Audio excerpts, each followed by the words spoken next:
Hi, welcome to Cardboard Swords, and as always on our Chalk and Talk segment, I'm joined by Chris Chalk. Chris, how you doing? Yeah, not too bad. I'm a little sad after the weekend, that's for sure. Why are you sad? Well, Arthur, let's see how to pronounce his name. You're doing your best French. Yeah. Arthur Trehe? That GCSE French really paying off. I did Spanish, mate. Oh, did you? Yeah, Arthur brought Dromai to the Pro Tour and won it all. Yeah. Giving Dromai a nice... So why are you sad? Again, why are you sad? Because it gives Dromai 200 living legend points, which brings her to 996. Which does, however, mean, because the ProQuests are only giving 3 points this time round, she has to win 2 whole ProQuests before she's gone. So she's gone. She's gone. She's gone. She's gone. It's inevitable. Week on a ProQuest and she's gone. At death's door. There's not death. She's ascending to living legend status. Very slow incline. Yeah. Which was, I think, really speaks to how Dromai's game went. Yeah. You know, she really rewarded people who played her, learned her. You stuck with it. Learned the nuances of the matchups. Yeah. The specialist era has been, hustled into flesh and blood at the minute. So we're going to have a quick chat about the Pro Tour to start off with. Yep. What a weekend. Yeah, it was great to watch. Incredible stream. Absolutely brilliant stream. Brilliant commentary. Really good production again. Yeah. They've really stepped it up a notch. Savage Feats again. Great production. Yeah. And just all the games just seemed to be gas. Like, it was a great advert for the game. It was amazing. Each game was close. You know, we kind of followed Maximilian Klein quite a lot. Yeah. And I like that because it kind of tells his story as you move through the tournament. Sometimes these things kind of get lost. You know, you see one game, one player, and then like you don't see them again for ages. But the kind of following Maximilian Klein through that kind of second day and into the top cut was really good because you kind of followed his story. And you kind of built with him, kind of rooting for him in the end. Yeah. Although all credit to Arthur, what a great performance. We're all throwing that sink in We're there, all throwing that sink on the floor. That sink. Yeah. No one throws the Kyloria there. We don't think of the fact that he pitched that Maximilian pitched was it Spores of War? No, it's not Spores of War. It's Spill Blood. Yeah. He pitched Spill Blood early and he's coming back around. Yeah. None of us would have considered that. But Arthur just showing the reason he got there. Yeah, showing the class there. It was exceptional. What a great finish and a great advert for the game that was. Yeah. Fantastic. Exactly. So speaking of the Pro Tour, I thought we'd cover the meta of Let's have a chat about the meta in the Pro Tour, yeah. So we've got the meta breakdown from day one. To a few people's surprise, but it was between Dromai and KO for first place. Yeah. I think we all assumed those two would be the heavy hitters, shall we say. But KO taking it by like 24. However, it's quite sizable, really. On third was Dory. Yeah, and Dory and the Hatchets build. The Hatchets build that kind of came from nowhere for me. I mean, it was kind of there was a Hatchets Kasai that did fairly well at a Battle Hardened previously, and then you had the Hatchets Olympia. Yes, which won the ProQuest in the Philippines, and then after that there was a Hatchet Dory in some other ProQuest that won. And so there was like little rumors about it. And obviously, like anyone who looks at heavy hitters looks at agility goes, okay, well, I mean, the axes make a lot of sense because with Dory, if you hit with the first one, then comes in for a 4 at the end with the agility. But none of us were really considering it as like the powerhouse. We were all thinking, wow, Dawnblade's got a bunch of good support. Yeah. Dawnblade's an insane weapon. Almost relentless efficiency that kind of outvalued most decks over the turn cycle regularly to kind of get over the line. Yeah. A sheer numbers game really, but it was a very good deck, very strong deck. And how many Dories were there in the? So there were 29. And how many total converted? We had we have 2 in the top 8, 1 in the top 8. We had 2 Dory in the top 8, which is pretty good conversion rate. Yeah. Yeah. I don't have day 2, unfortunately. I've got the heroes that were undefeated after day 1 in CC, because there is a draft portion to the Pro Tour.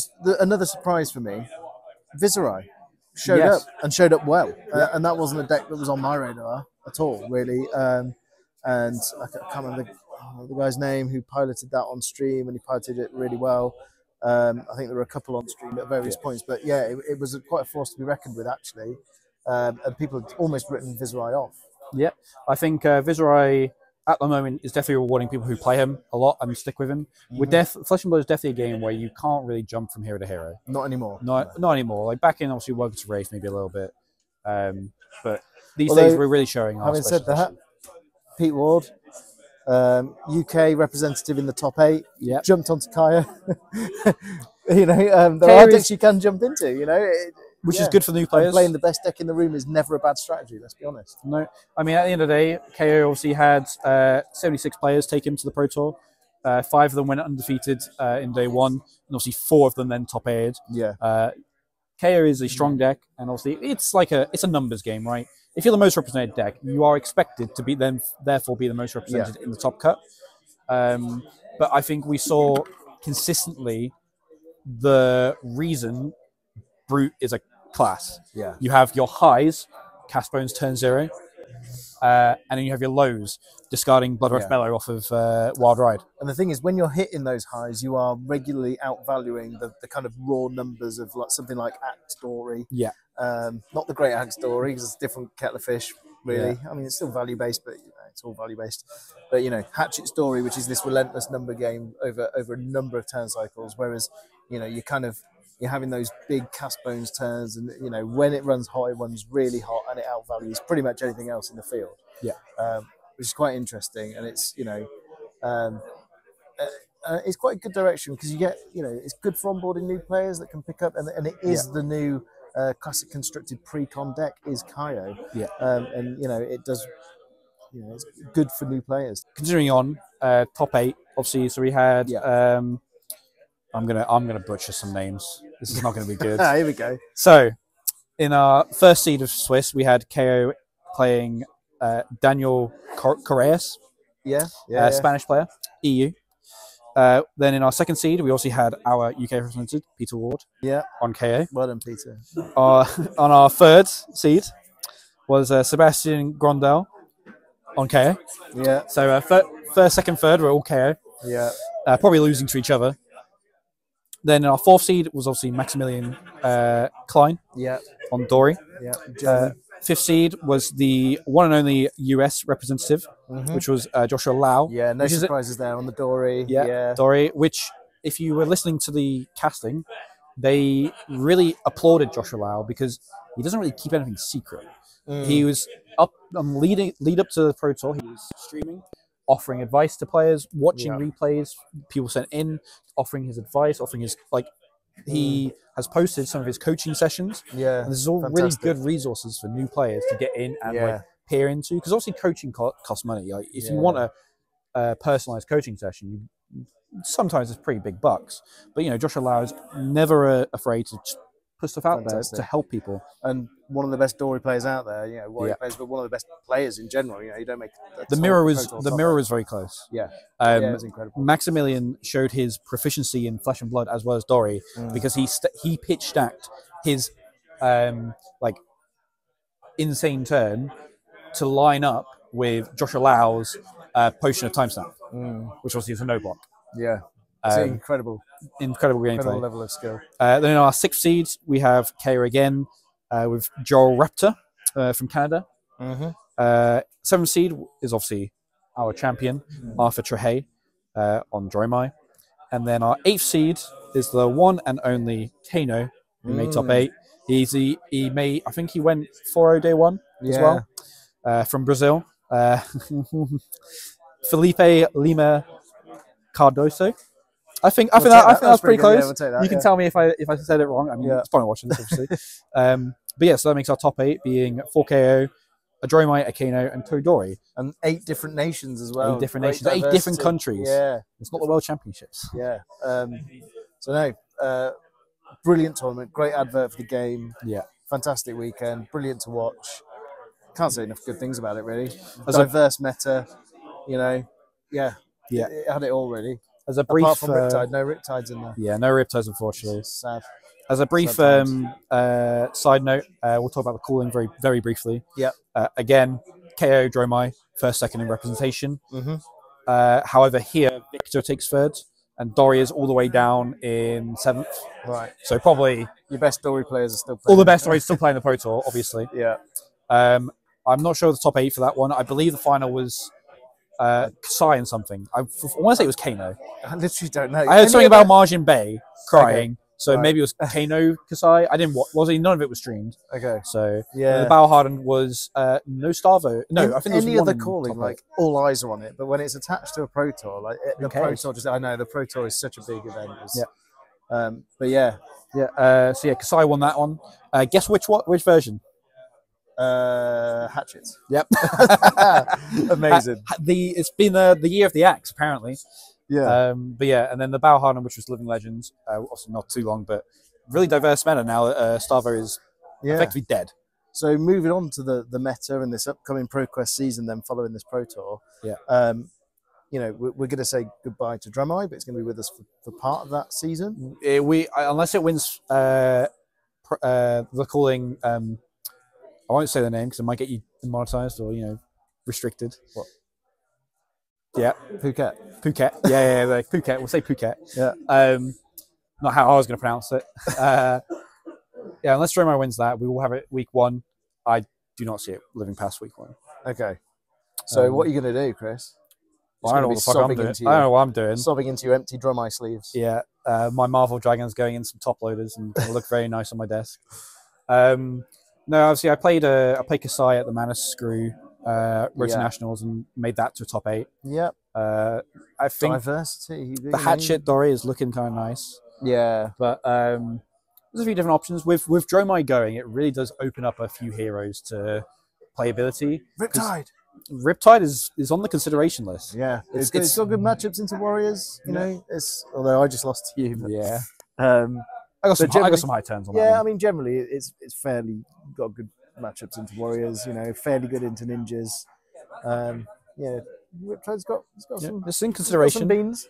Yeah, Dreadbore is a good weapon. It's a very good Death weapon. Dealer is a very good weapon. Yeah.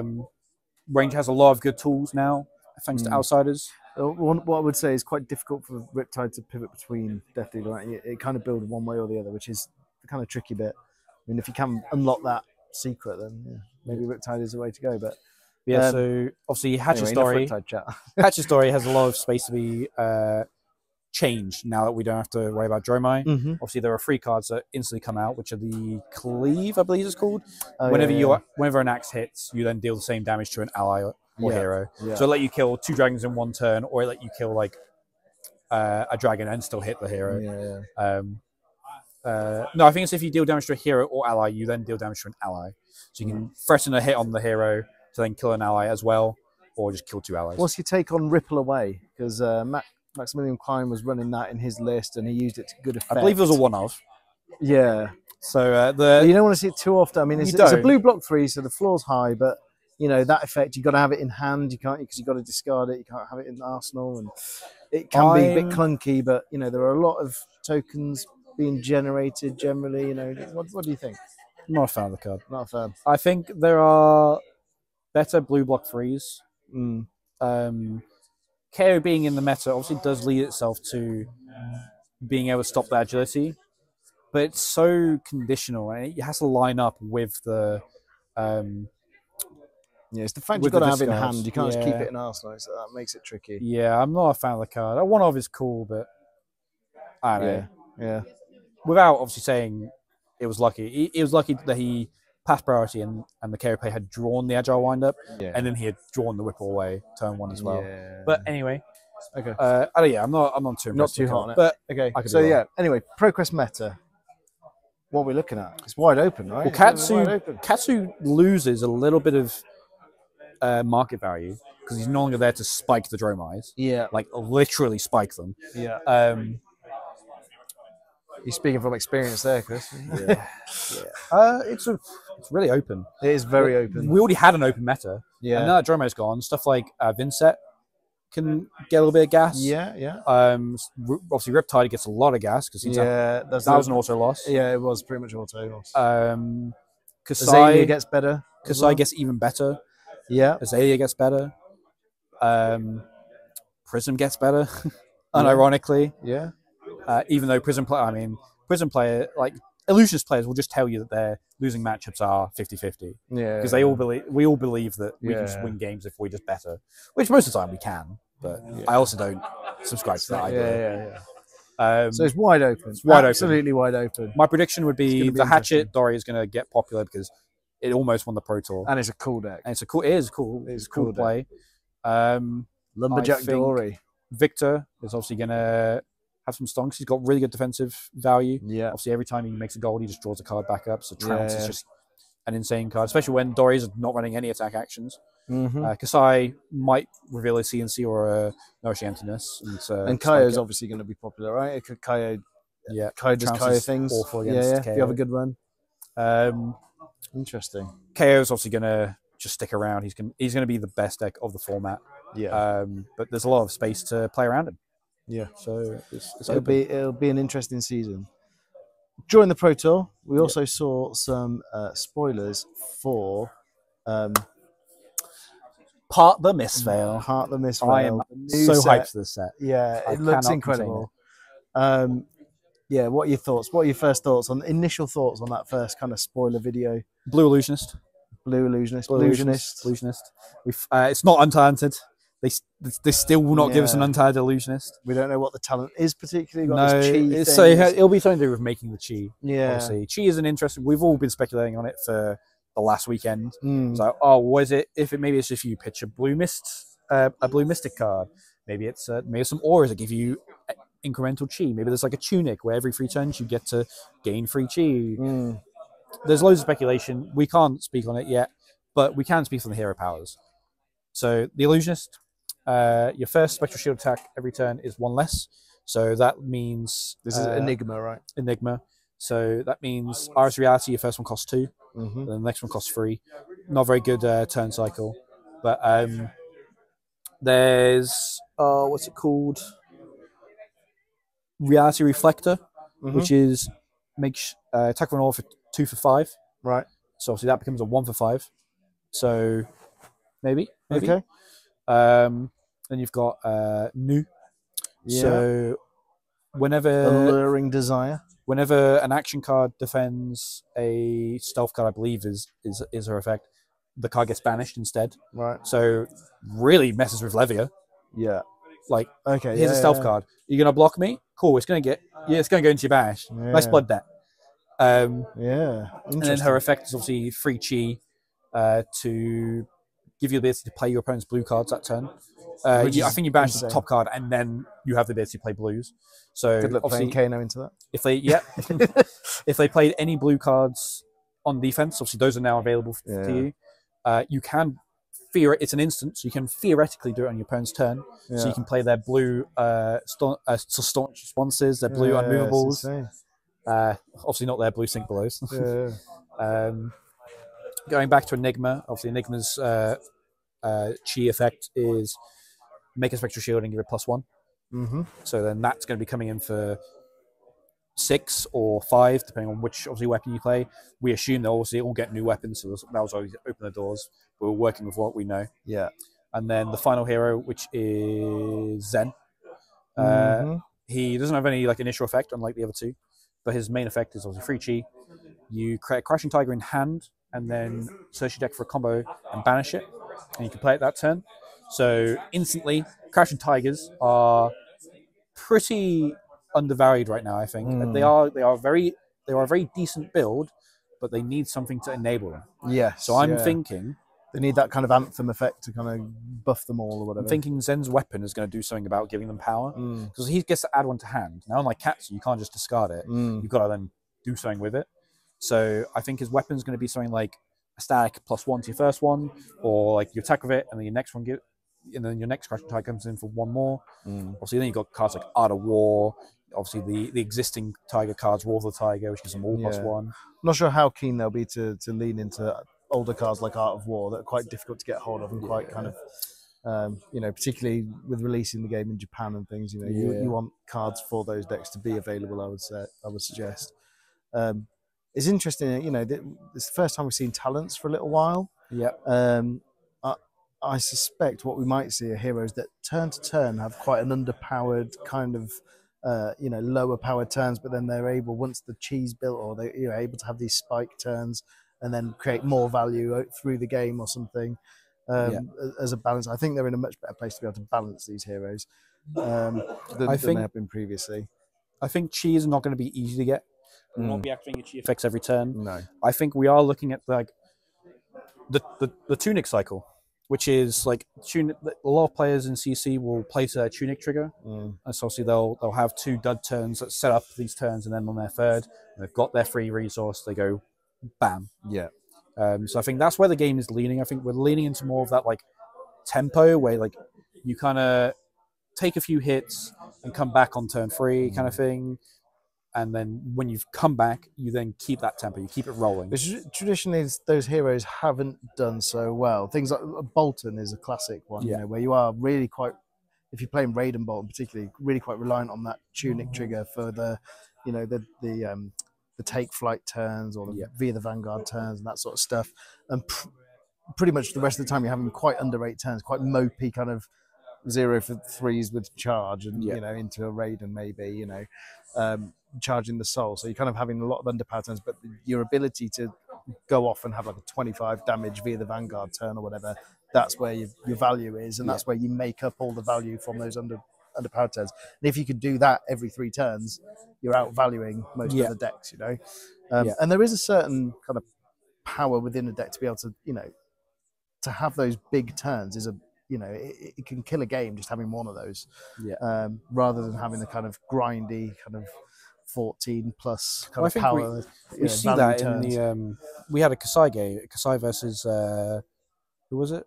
Who did you play? Oh, Riptide game. Riptide. You were in the driver's seat. Yeah. But I just got that one big swing turn, hands, and I won off it. I was very aware that was coming, so it's one of those keep the life balance up. But that's where Flesh and Blood's going, where like unlike the days of old where we had Oldhim who just outvalues you for the whole 55 minutes and then kills you on fatigue.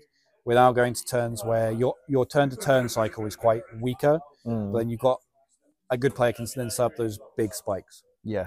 That's where the game should be. We're always going to see those mid-range decks that are posting those middle-of-the-road numbers, and, you know, but some of these decks need to outvalue that in these spike turns and undervalue it at other times to kind of...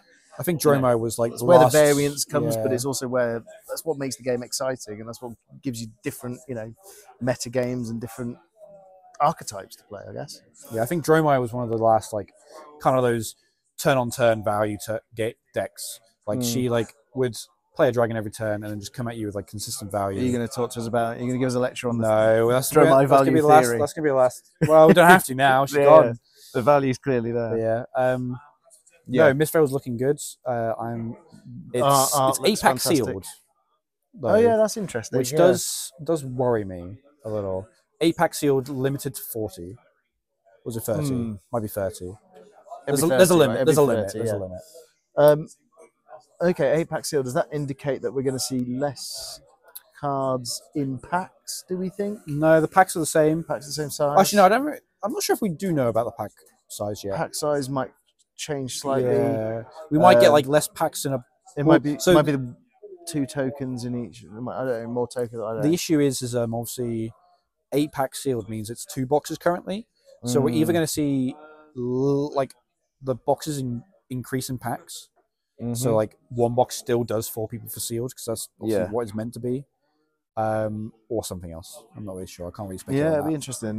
You know, whether they have less cards in packs and more packs in a box or something. Yeah, I feel like it's going that route. Because like you would expect a box to still support a sealed pod, which is 4 players. Exactly. Or it's traditionally been 4 players. Yeah. But, so when's release date for that? Can you remember? We'll put it on the screen. Late May. Yeah. Late May. The hype has. I want to say 25th, like 25th May. Yeah. I don't know. Looking forward to it'll be on the screen. Looking forward to pre-release. It's gonna be it's gonna be a fun time. Can't wait to pull a Marvel Enigma. Let's go over the banned and suspended really quickly. There's only 2 cards. Yeah, banned and suspended. Yeah, that's an interesting announcement. Yeah. So Berserk and Crown of Seeds have both been banned in CC. Almost preemptively. Both preemptively. Yeah.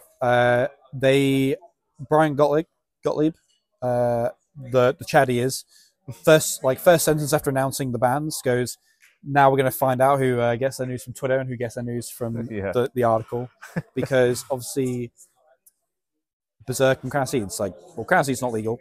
Yeah.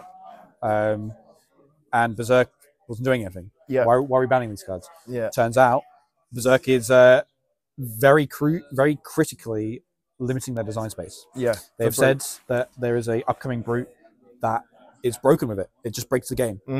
And so they said, while it is playable in KO, they've identified that we've identified the players. It's a meme. It's not the optimal. It's not the optimal build. It's kind of a trap. And like there are Rhinar builds that play to it. But obviously, when a Rhinar pops it off, it creates a non-game. Yeah. So they've banned it now, so we don't start buying Berserks for the future. Give us as much knowledge for it as possible. For those people who bought them in the run-up to heavy hitters. Well, they got to play with them. They got to play with them. Yeah, they've had their fun. It's like Stubbies. It's like Stubbies. Yeah, turns out it wasn't that great anyway. But yeah. They also have Stubbies. They said, "Well, we think it's going to be banned, but we'll see what the players do." Yeah, let you have it. We abused it for a couple of weeks, and it was like, "Yeah, this is busted." But yeah, and then Crown of Seeds, which isn't playable. It's not. I think it's not banned yet. First legendary. I don't think so. That they banned. Yeah, which is interesting. It had to go though, right? It was just too powerful. It's not. So it is powerful, but in like the grand scheme of legendaries, it's on rate. However, what it produces is decks that just play to value. Oldham. I mean, if Briar wasn't at the amount of elimination points she was at the time, I think we would have seen effectively Oldham too. We saw that fatigue Briar emerge right at the end of the Briar. The only thing it was losing to was Dromai. Yeah, it was extreme value out of that. So like we also see why Crown of Seeds is a powerful card, and again limits their design space. So they've banned it in CC now, and they're banning it in Blitz on the next one, which is in July. So it's not banned in Blitz yet. So you can still play it in your Briar list if you really want to. Obviously, Briar's not playing that. Briar's playing Crown of Dominion. It's pretty much a redundant card at this rate anyway. At this point anyway. But yeah, interesting that they have now banned the first legendary. Which is good. I think it's good to show us that they are not. They will never say never to banning legendaries. I think they never say never to anything. I think the next one on the list is going to be Storm Riders. Yeah, quite possibly. I think probably when Kano goes, it might be. Kano will not go anytime soon. I don't think Kano is not consistent enough to continuously win events. No. However, when they want to bring the Arcane set out, whenever they decide they've tested enough, that card is going to get banned. Because if they've said that Crown of Seeds is limiting their Earth design and Berserk is limiting their Brute design, the card literally limits their Warrior design. Everyone knows that.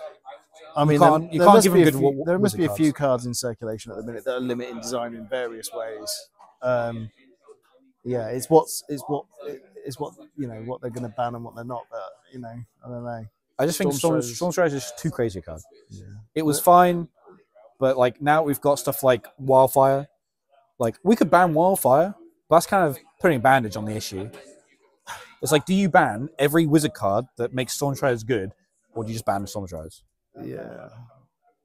We're not going to see it banned for a while. We're not going to see it banned for a while anyway. It's not really in the conversation at the moment. But yeah. When they lead up to the Arcane set, that is when Storm Riders. We do know there's an Arcane set coming, don't we? But we don't really know when that is. Interesting. So ProQuest season, we've got a ProQuest down here. Angle Gaming Lounge on the 14th of April, I want to say. It's Sunday. And you're judging for that one, Chris? I will be judging and probably running it. Yeah. At least I'm going to try to. It'll be good. We've got a 32-player cap just because it's our first non-armory event here. We wanted to make sure it's run well. We're on time. Yeah. Obviously, ProQuest have untimed top cuts. So that always brings in an element of the unknown. If someone might just play a 2-hour game. I will say now, for anyone who's watching, if you take 10 minutes on a turn, I'm giving you a slow play warning. That's fair. 10 minutes is because while it's untimed, your pace of play still needs to be correct. Yeah, agreed. No Brody Spurlock 10 minutes hands here. Especially in Swiss, right? Because in Swiss, if you've got to call a judge. In Top Cut, I'm watching your games. You don't make an action in 10 minutes. I'm telling you, make an action. It's too long. But but if you haven't been to Angle Gaming Lounge in Peterborough, come on down in the East Midlands. Easily accessible by train. Great venue, massive gaming space. Come on down. We've got lunch and stuff available. Should be a good time. Yeah, it'll be good. Other than that, have you got any other business you'd like to add? Any shout outs? Any call outs? I want to call out Rob Can, or shout out Rob Can. He was playing Dromai in the Pro Tour. My friend Rob, best friend.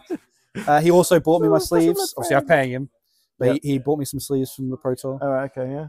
Shout out to Paul. He slayed me a Dominion mat. Oh, yeah, nice. There's not really anything to shout out, really. The game, we're in an off season at the moment.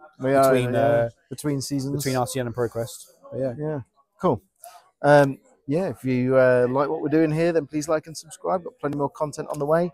I'm away for a couple of weeks, so this will probably come out at the weekend or something, and you might see some random content that I'm trying to make on the road. Watch your space for Fab Fitness. Fab Fitness, could bring this back. I'm not bringing it back. I'm telling you to. Yeah, cheers, mate. Yeah, I'm pretty sure I need to, but yeah, we'll see how that one goes. Yeah, cool. I think we're going to sign out there. Yeah, see you later.